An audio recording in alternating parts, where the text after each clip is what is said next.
Hello. Hello, everyone. Hey, Isaac, how are you? I'm good. How are you doing, Ruby? Pretty good. Excited to be here. Excited to talk about what we have planned for today.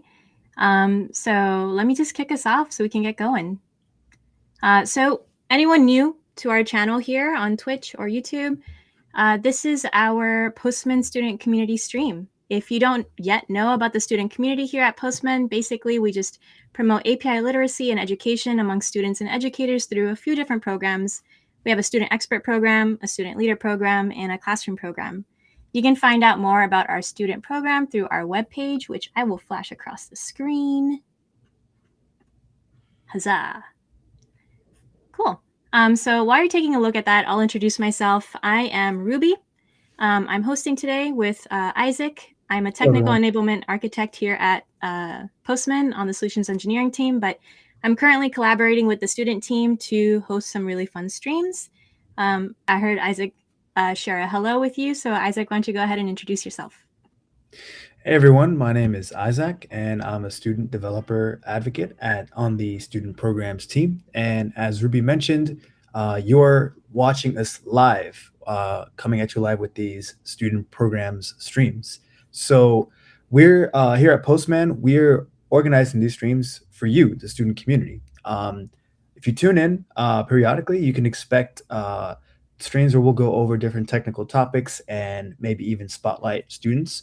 If you were here for our last stream, we hosted Chetan, a member of our student community who's doing really awesome things, and we had him on to talk a little bit about his Discord chatbot project, and that was really awesome. And even at the end of these streams, we'll have time for fun and for games as well. We had a little Kahoot game last time. So for those of you who tuned in last time and didn't get a chance to claim the Kahoot crown, you have another chance today. So, with that said, Ruby, what do we have in store for everyone today? Yeah, for sure. Thanks for that summary, Isaac. Super quick comment. It was so much fun having Chet talk about his Discord bot, and I know he's still, tinkering around with it and building new stuff, new additions to that. So huge shout out to him already. Um, yeah, today we're actually going to be checking out the Twitter API again. So Twitter API continued. And we will be kind of playing around with some of the endpoints available that you'll find in Postman if you fork the Twitter API public collection that's available in their workspace. We'll take a look at that very soon, though. Before we do dive into it, let me quickly just share my screen here. We did, you know, spoiler alert, and revealing a little bit here, but we did get to mess around with it behind the scenes.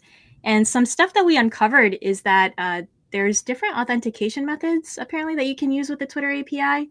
I know OAuth 2 is the recommended one. It's more recently supported, and it's less involved in setting up. But there are three different authentication methods that I discovered. But this is Twitter API v1 versus v2, which I'll talk about in just a second. Let me see if I can pull up what I was checking out earlier. The different authentication methods. Cool. Yeah, so in their documentation, I found that there's three. There's the HTTP basic auth, OAuth 1, and OAuth 2. And they go by different nicknames as well. So the first one is also known as basic auth. The OAuth 1 is also known as user context. And OAuth 2 is also referred to as the app-only authentication method. So what I've discovered in kind of messing around on my own in the background is that certain endpoints in the collection available to us in Postman are not accessible or are accessible based on the different authentication method that you're using.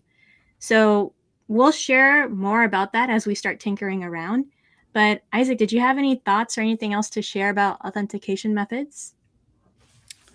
Wow, that's like all that is so much all in the beginning, so I don't know where to start, but it's really exciting. Yeah, I definitely want to pick up one of these think questions I had about maybe V1 or V2 or just about but that's later on. But yeah, I guess we could start talking about just what is the differences between Twitter API V1 or V2, or if you want to talk about that later, Ruby, that's fine. Yeah, I mean, we can jump right into it. It looks like our buddy Claire here has already shared the docs for explaining the differences between the authentication methods. So that's super helpful if you want to check that out. You don't have to take our word for it. You can check out what they have already written in their documentation. Um, but looking at the differences between V1 and V2, wow, I've got so many uh, tabs open here. Story of my life. Let's see. V1 compared to V2. Again, in the Twitter API docs, they've really simplified the similarities and differences for us already. So we don't have to butcher the differences or the similarities ourselves. You'll find that authentication is very similar between Twitter's API v1 and v2. And some of the differences are endpoints. The actual URL you're using changed up a bit between v1 and v2. There's some examples below as well for you to check out what those look like. So these are v1 versus v2, what it looked like before and after. And then there's also app and project requirements needed for v2 that are not necessarily needed for v1. So going through the developer portal, setting up a project and an app within is something that you'll need to do if you want to use v2. And request parameters have also changed. So some of the query parameters, sorry, to be more specific, those have changed between v1 and v2 as well. Those details also are in these docs, which looks like no one has linked just yet. So Claire or Isaac, if you get a chance to get this linked into our chat, folks can check that out as well. Definitely. Cool. Did you want to add anything else to that, Isaac? The V1 versus V2 conversation? Yeah, so I'm curious to know, like, I guess from a higher level, what are like some differences that exist like between V1, V2, like in things you can do with it. So I know you and I both have like experiences with V1 and V2, like uh, like different experiences. So I guess like if you want to share like one experience you had with one of them, and I'll share mine, we can do that. Yeah, I'm actually looking for that document that highlights yep, there it is. Off method differences. Yeah, so which endpoints, I guess, or functionalities are available between, oh, sorry, this is not V1 versus V2. This is the off levels. But I'll just leave this up just in case. I don't actually have too many experiences that I can highlight before we jump into our demo here to kind of explain later on. But Isaac, did you want to share your experiences first? Yeah, definitely. So one experience I had with Twitter API v1 was when I competed in the Twitter hackathon in 2020. So Twitter had a hackathon which was open to pretty much anyone. It was more geared towards students, but anyone could take part in the hackathon since it was a global hackathon, and I really enjoyed it. And one thing I learned from that experience of using Twitter API version 1 was using the Twitter API to learn about real-time events that were occurring anywhere in the world using endpoints.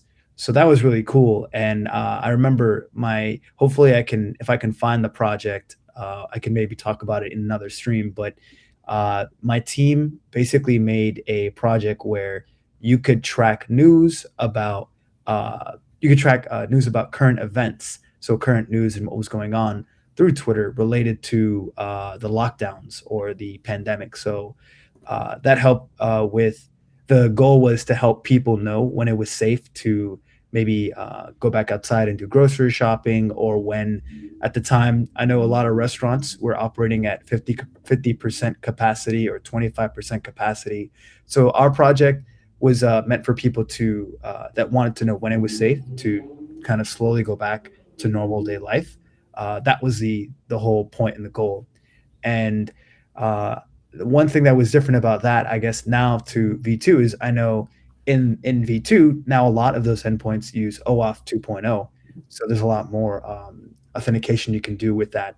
But with that said, that was my experience with OAuth V1, and definitely a great experience for those hackathons. And I know we might mention this later, but there is a developer conference actually coming up So Ruby, if you want to mention that, you can go for it.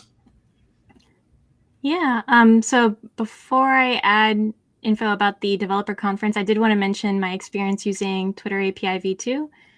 So I had somehow earned early access to v2, and so while I was creating this Black History and Culture API's workspace, something I wanted to do was be able to search tweets based on a specific query. So I wanted to search for Black Twitter because it, would have added value to this workspace I was creating. So it was just a quick, just one hit thing that I was doing with Twitter API v2 at the time, but that's my past experience using it as well. Super helpful to know what the community is thinking and talking about with regard to some specific interest. So I'm glad that that's available to us to tinker around with. Awesome. Yeah. That's really cool. I like that just that history piece. I feel like Twitter is definitely, I mean, that Twitter is a huge platform and that a lot of people around the world use just as a social media platform or a service. But it's really cool to see like bits and pieces of history. Like some of my favorite pages post tweets like um, historical events or just cool things in history, like the moon landing or the invention of the first photography camera. Those are I like history like that, so those are like fun pages for me to follow. Yeah, I'm trying to pull up the page for the Chirp Developer Conference so we can, yep, there it is, flash that across the screen. But I heard that first prize winners who submit a project to this challenge, the Chirp Developer Conference Challenge, they'll earn a humongous cash prize. Word on the street, it's about $10,000. I'm not sure. Don't quote me, but huge incentive to try to submit a project that really is unique and exciting and uses the Twitter API. So would love to know what some folks' ideas are and what they want to build, if they want to toss that in the chat, or if you're feeling a little bit private about it because it'll be super stellar for the conference. You can keep that to yourself, but I'd love to know. Get some folks in the chat letting us know what they might build with the Twitter API. We Cool. need Ruby to win, everyone. So it's great to share all ideas openly with Ruby. Yeah, so speaking of ideas, I know we had some stories we wanted to explore with the Twitter API. So jumping in, let me just close this out so it doesn't confuse anybody. Jumping into a workspace that we have of our own. This is a team workspace that I've shared with Isaac, but I've forked the Twitter API v2 into my own workspace. So if you go into your Postman desktop app or even your browser agent for Postman, you can search the Twitter API v2. I'll actually just demo that. You search that, it should be the first thing. This is created by Twitter. You can find it. And v2 is the first collection here. What I had done was just fork it into our own team workspace. You can give it a label, search for your workspace. I've already done that, so I'm just going to skip this and go to that workspace, but that's how you would get to the point that we're at. And in our workspace, we do have the Twitter API v2 with some additions. So I've added 2 folders here that have a couple of stories, 3 actually, but this one we're still trying to explore. The first story here is a junior developer story. I've added really basic documentation. This is not an exemplar example of what to find in this collection or folder. But it's basically a user story for a junior developer. Let's say you're somebody who wants to know who the voices of authority are in the tech space based on, somebody's tweet. So if you were a junior developer, something you might do is explore the recent search endpoint. So outside of our folder, that would have been here under search tweets. Hey Ruby. Yep. What's up, Isaac? Do you think you could maximize zoom in a little bit?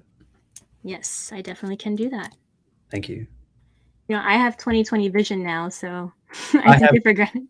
I have glasses, so I need that extra zoom in. Lots of time behind the computer, but I'm sorry. Go ahead and continue, please. Yeah, no, don't be sorry. That's fine. So in our junior developer story folder here that we have within our forked collection, what I have done is kind of imagine the workflow or the user workflow. user experience that a junior developer might go through if they are using Twitter. So if I'm a junior developer, I'm going to be searching for anybody who's talking about developers or development. So something that junior developer might do is take the recent search endpoint here. I've just copied it into this folder to show you, but it came from down here under search tweets. I would take that endpoint and give it a parameter, or a couple of parameters actually. I'd be searching for developer as the topic that somebody would be tweeting about. So I would get back tweets that have mentioned developer. And then there's a couple of other query parameters you could use. So something that's relevant to me in my use case as a junior developer is knowing about the public metrics of that tweet or those tweets that I would get back. If you're using this endpoint and collection within Postman and you kind of expand the description here, you can see a couple of allowed values. I used this to decide that I wanted to use public metrics, and I threw that in here. There's expansions as well. So if you care about things like author information, the person who authored that tweet, you can throw in author ID, which is another allowed value for expansions here. But let's see what happens if we send this. So we get a bunch of tweets.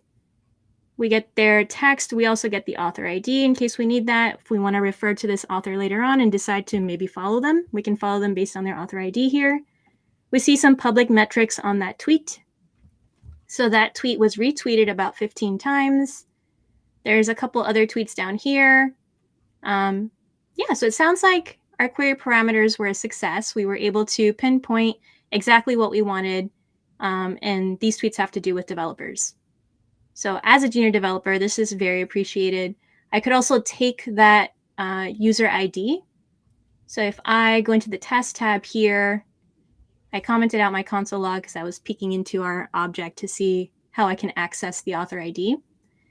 I can take the author ID and assign it to a variable. So I have set a collection level variable called author ID, and I've dynamically set it based on what I get back from this request. So right now, if you were to check it out, the author ID is 1025 something or another, but I'll just remember the first numbers. Since my test script is set up this way, if I send this again, that author ID should change. I'm taking the very first author ID from the response, and this is updating. Now it's a different author. So I can decide to follow them later on by dropping it in here. This follow a user ID came from, I believe, the user lookup. Maybe it was follows. It's in one of the available folders down here. Yep, follow a user by their ID. Cool. So I took this request and I added the author ID, and I'm just referring to the variable that I have set in my collection, which was set dynamically by the first request. And so if I were to send this, depending on whether I've used the right authentication method or not, it should allow my user to follow this author. I'm not authorized in this case. I must be using a different authentication method that's than what's allowed for this request, or I might not have set my scope. So in my authorization for this collection, there's a couple of different scopes I can set. I have users.read, but I don't have users.write. So I can read user data, but I can't decide to follow somebody because that would be writing to the user. I'm not going to change my scope in this case, but that could be something that you can do to troubleshoot if you needed to set that up. Isaac, how does that all sound? That sounds awesome, Ruby. We already have some really great questions in the chat. Do we? Yes. Will there be any tutorials on the Facebook API specifically with its Instagram Graph API? That is an excellent idea, and we can definitely table that for a future stream. I think that's a really awesome idea. We can explore that. It sounds like there's interest in that too. I would love to see how Instagram works, like how the API and endpoints connect. But as far as going back to Twitter, I think this is really cool. One thing I really like, Ruby, is just like how the story you wrapped around it, it being around like a junior developer and just learning, trying to like sift through, work through the playground of like the Twitter API is really awesome. And that recent search um, endpoint too is really cool. Just seeing how you can kind of uh, figure out a user ID like from that as well. Yeah, setting dynamic variables I find in Postman is always really helpful and exciting. And just, we always talk about don't repeat yourself, don't be copy pasting. And especially if you're going to use the collection runner in Postman, it helps to just have everything set up this way, so you don't have to go request by request. But Awesome. I do see another question Yeah. here. Will this live stream be saved? I missed the first few minutes. It will definitely be saved. So whenever we're done with a Twitch live stream, it saves to our Twitch channel. And you'll be able to reference it later on. I believe it's also saved on YouTube right after the stream. So you should be able to find it. Awesome. Cool.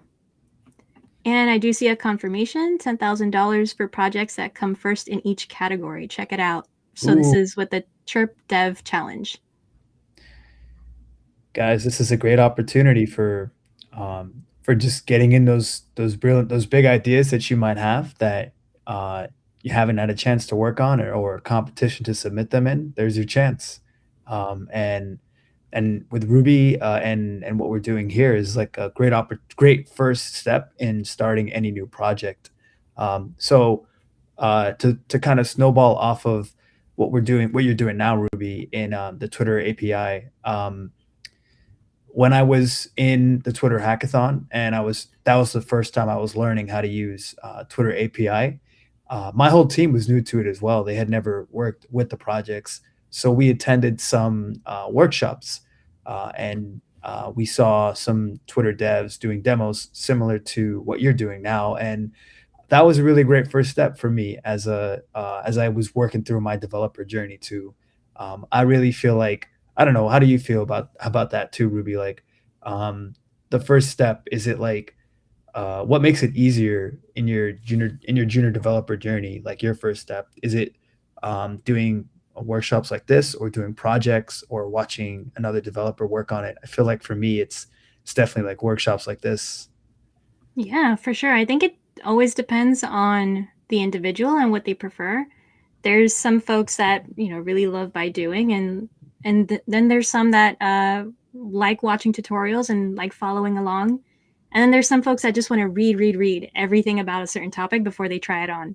And there's nothing wrong with either approach. I think I'm definitely some combination and mix in between. But yeah, I do see there was a comment really quickly. I am new in Postman.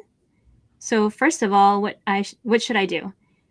So one thing I would recommend there, and huge plug for our Postman student community here, we do have a student expert program and a lot of great learning material available in our learning center. So I can flash that across the screen if you'd like to check those out. So we have the Postman Student Program that you can check out. We have a curriculum for the student experts that helps them really, truly harness and understand the Postman product and how to use it, and how to work with APIs. And then we do have our Learning Center, which has a bunch of documentation on different things, different parts of the product that folks use every day. Cool. So we do have another story, relevant tweets to Slack story. So I didn't get a chance to add this into the documentation, but essentially this story, let me minimize this one and close these. This is about somebody who, wants to search tweets based on their interest and wants to be notified about any recent tweets related to that interest via Slack. So Slack does have an option and functionality to use incoming webhooks.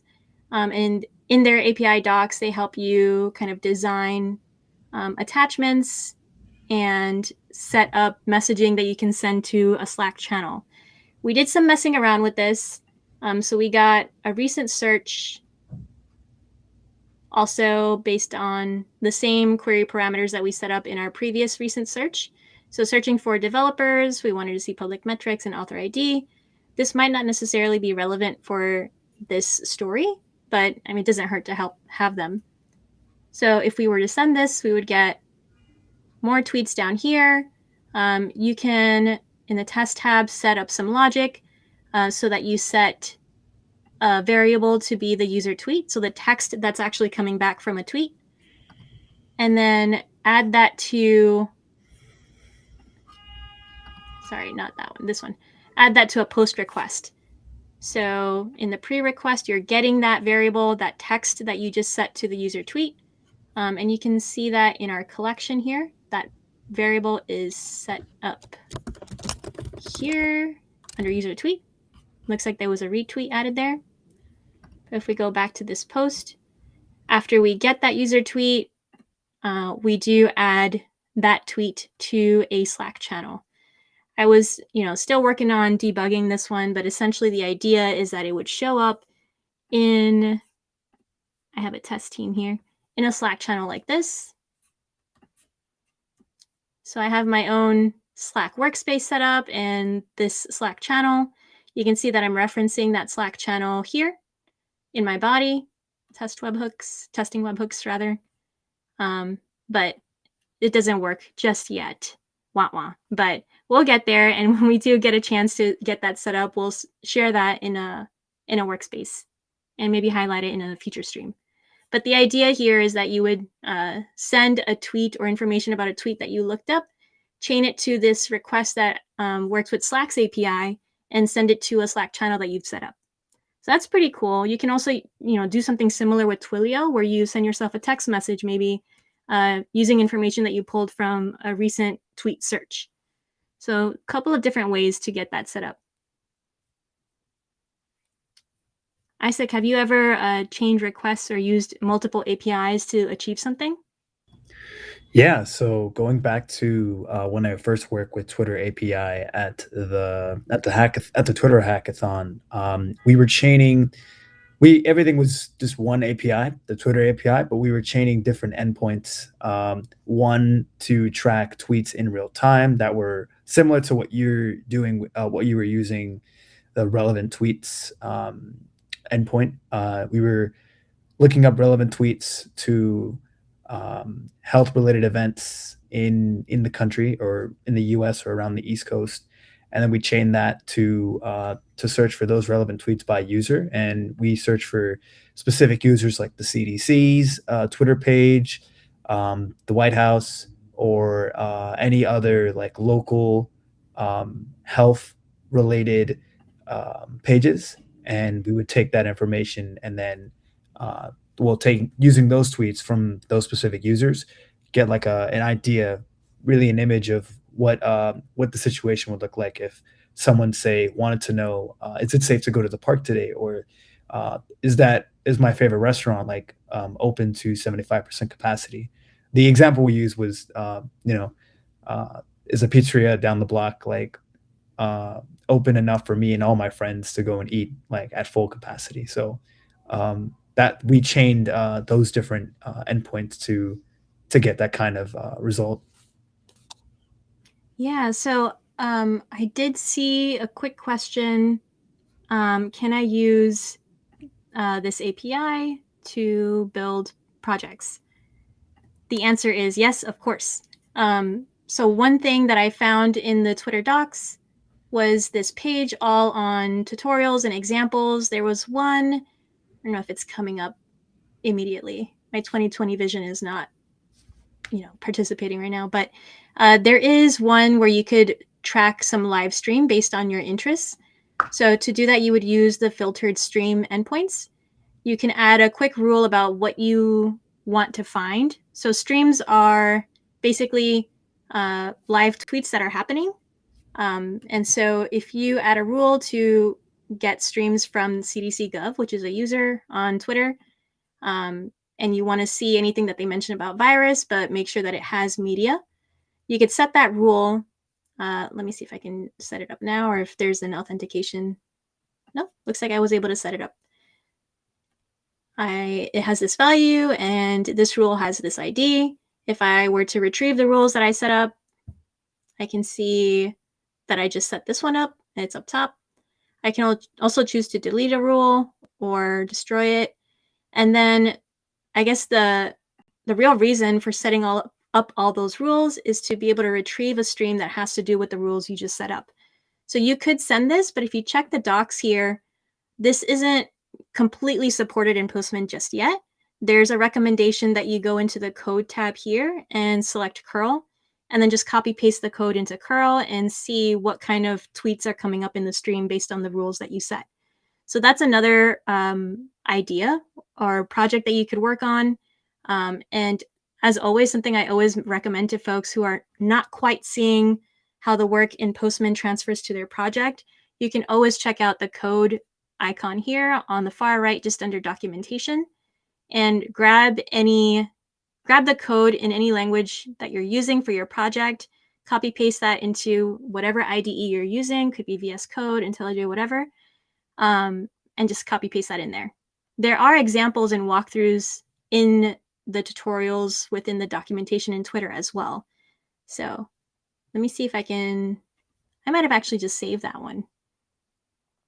Listen to important I like events. that. I was looking at the same one. I was just about to ask you about that endpoint, Ruby. That looks cool.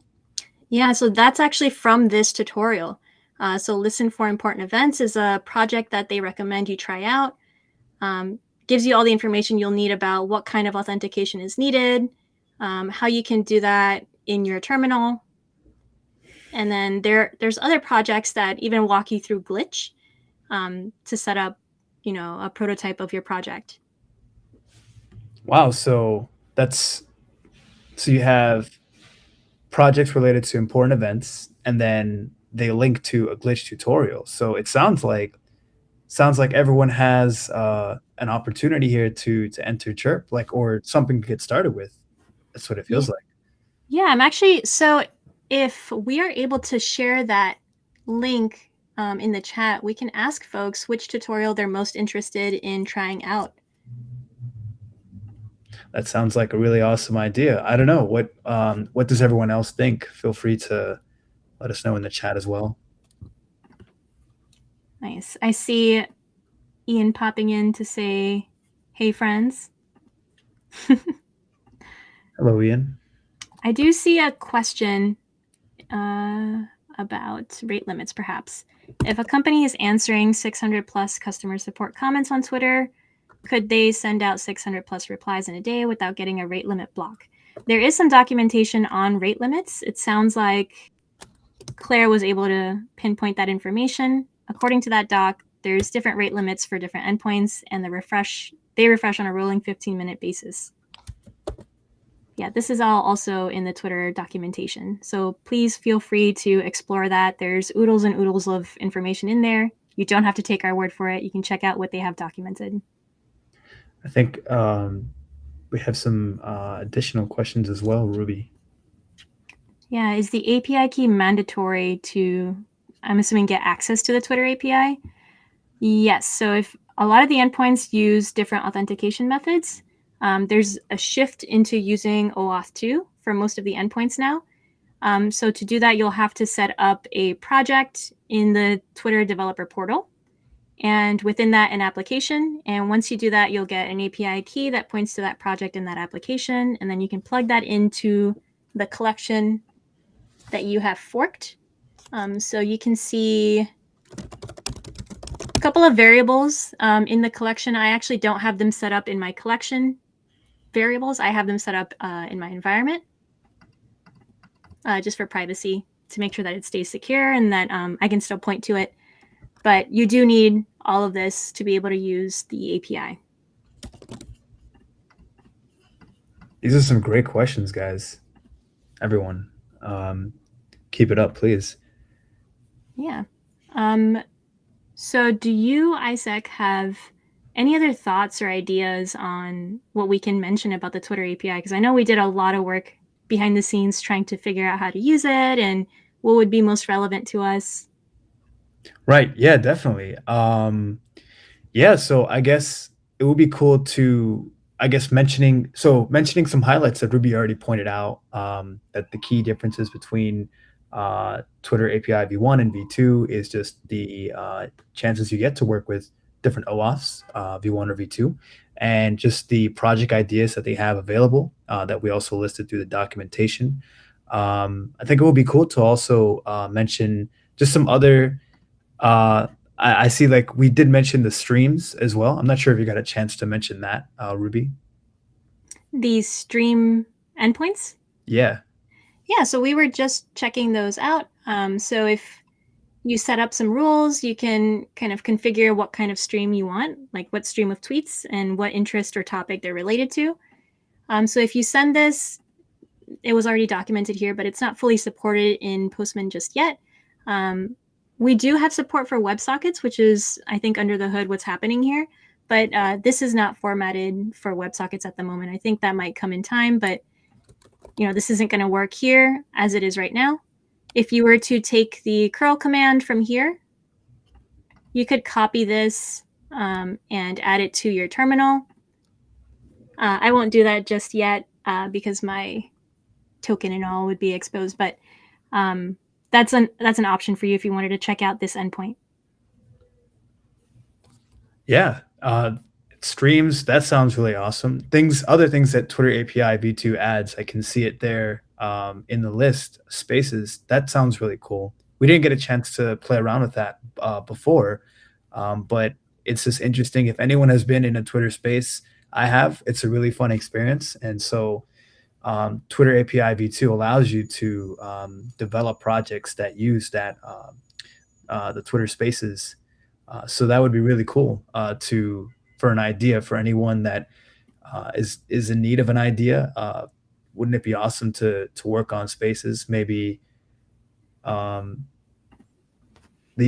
possibilities are limitless, but it would be cool to have, I don't know, just I'm not sure how many people can you have in a Twitter space, but if there's a way to make it like 100 people in a space, I know that sounds chaotic, but that would be really cool. Just for kicks, I'm going to see if this endpoint will work for us based on the OAuth 2 stuff that we have set up. Hopefully it does. If not, then we probably just have to troubleshoot our authentication method. But you mentioned searching spaces. I'm going to see if we can search one by a title. Do you happen to know of a Twitter space by title? That's a great question. There could be one for developers or product. Try product manager. I know there's a Twitter space that product managers have. Cool. And then I'm not sure if these are absolutely needed. Let's see if there's documentation on that. It doesn't say anything about whether it's required or not. At least I'm not seeing that right away. So I might just be able to get away with not setting these up and see if we get any product manager spaces coming through. Oh, looks like we're not quite authorized, so that might be related to the OAuth 2 authentication that we have set up. If you ever run into issues with wondering which endpoints are available or not based on the authentication method that you set up on your project in the developer portal, there's also documentation on that, which I have bookmarked because I've had to use it a couple times. But it's I think, overview of the different authentication methods. Well, that's the explanation. I'm looking for which ones are available for which endpoints. Yeah. So if you wanted to do tweet lookup, across the board, you'd be able to use that just fine. And these are the scopes that you would set up. So scopes would be defined at the collection level. When you set up your authorization in the authorization tab here, I've selected OAuth 2. And down here, using Postman's OAuth helper, I was able to give it a token name, set up with Pixie. This is what's recommended by Twitter. I use the auth URL Twitter provided, as well as the access token URL. I set up my own client ID and client secret based on the project.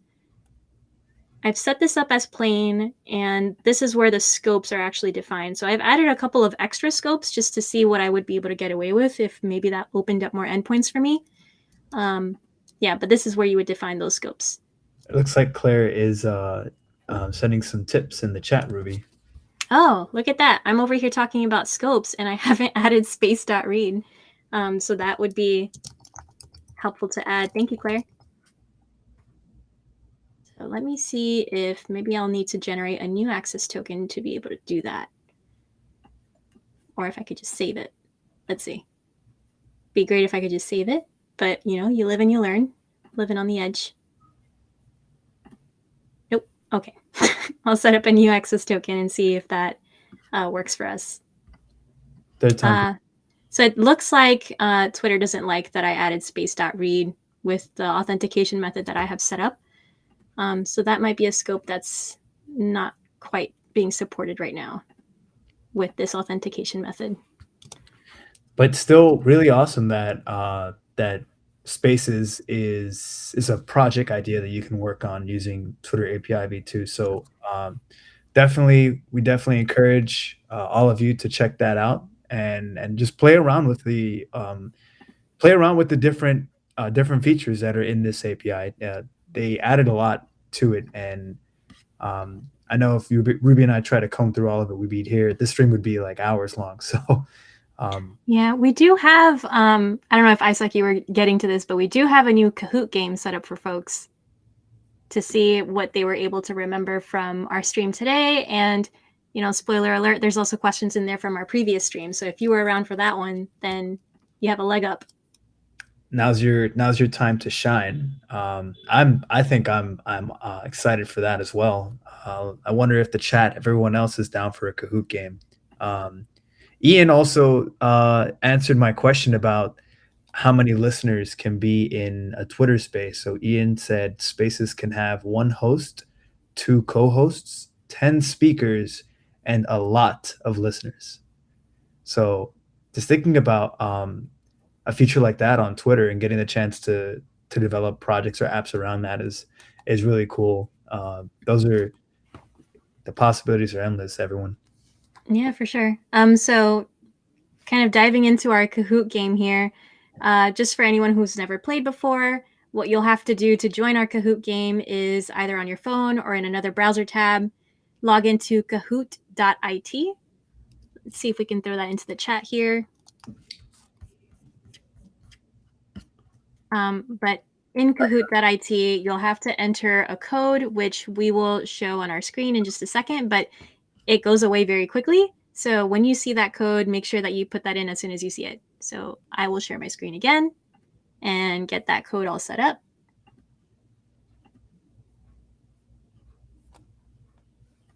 Make sure again that you are at kahoot.it in another browser tab or on your phone. I'll see if I can join as well from my phone.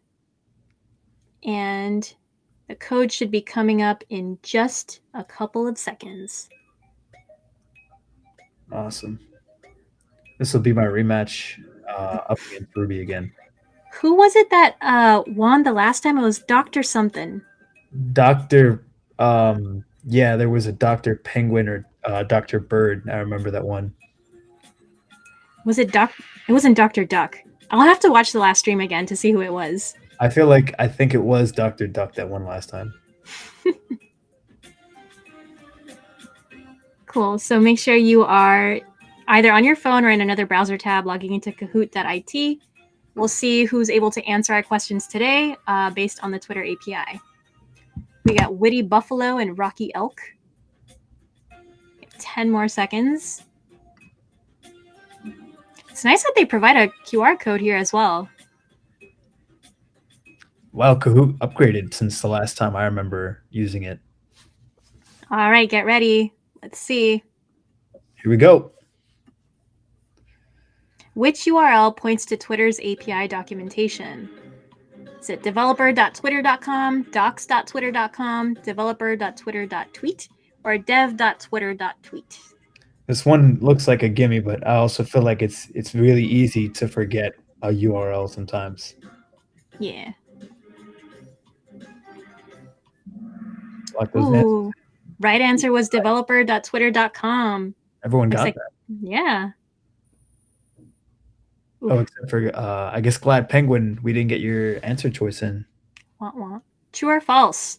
There are two authentication methods available to access Twitter APIs. True or false? Ooh.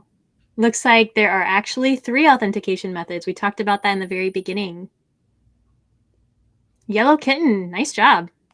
Nice. The Twitter API v2 endpoints require using credentials from a developer app associated with a project. Is that true or false? Do they require credentials from a developer app associated with a project? Hmm. Let's see if everyone remembers whether or not that's true or false. It is true. You do need to set up a project and an app within that project in the developer portal. Okay, Yellow Kitten. How many student experts are there around the world? Let's see. Are there 18,762? Are there just 12? Are there 3,235? Or does the limit not exist? I feel like you wouldn't be wrong if you chose the last one. Okay, it's 3,235. Might be more actually this time around because I know that question came from the last stream.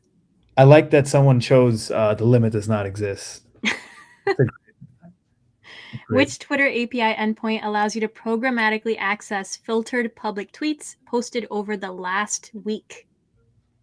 Is it api.twitter.com/2/tweets, api.twitter.com/2/tweet/search/recent? Ooh, this is a mouthful. api.twitter.com/2/tweet/count/recent, or api.twitter.com/2/spaces/:id. I didn't even say it in time. So long. Nice. All right, Yellow Kitten. 5 out of 5. What? Oh. That's awesome. Nice job. All right, you got bragging rights. That was awesome. Cool. So I'm going to stop sharing that. Cool. So let's close out our stream today. This was a lot of fun, Isaac. We'll end the episode with some highlights and shout outs of some extraordinary student community members.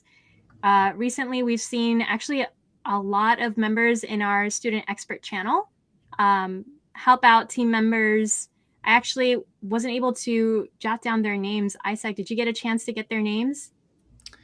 Yeah, so student members that I wanted to shout out especially. So shout out to Tausik Sem Antare for just contributing to the server, be that in just helping other students or their projects. Shout out to you. And also shout out to Beer. Beer also has been pretty active and just contributing his YouTube videos on recursion and React. So shout out to you, Beer.